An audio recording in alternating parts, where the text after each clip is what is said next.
So, isang mapagpalang araw po sa ating lahat. So, yun nga guys, so ngayong araw na to ay March 16, 2024.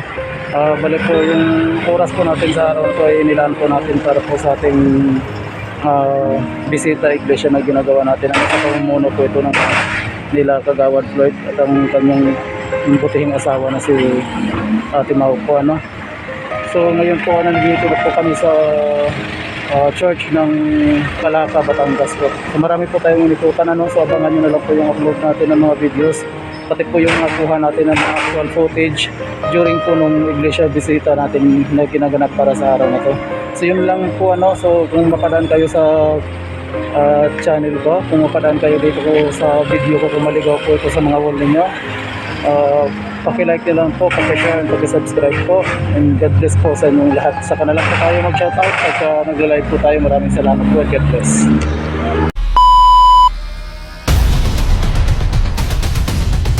Erwin Mix Vlog 07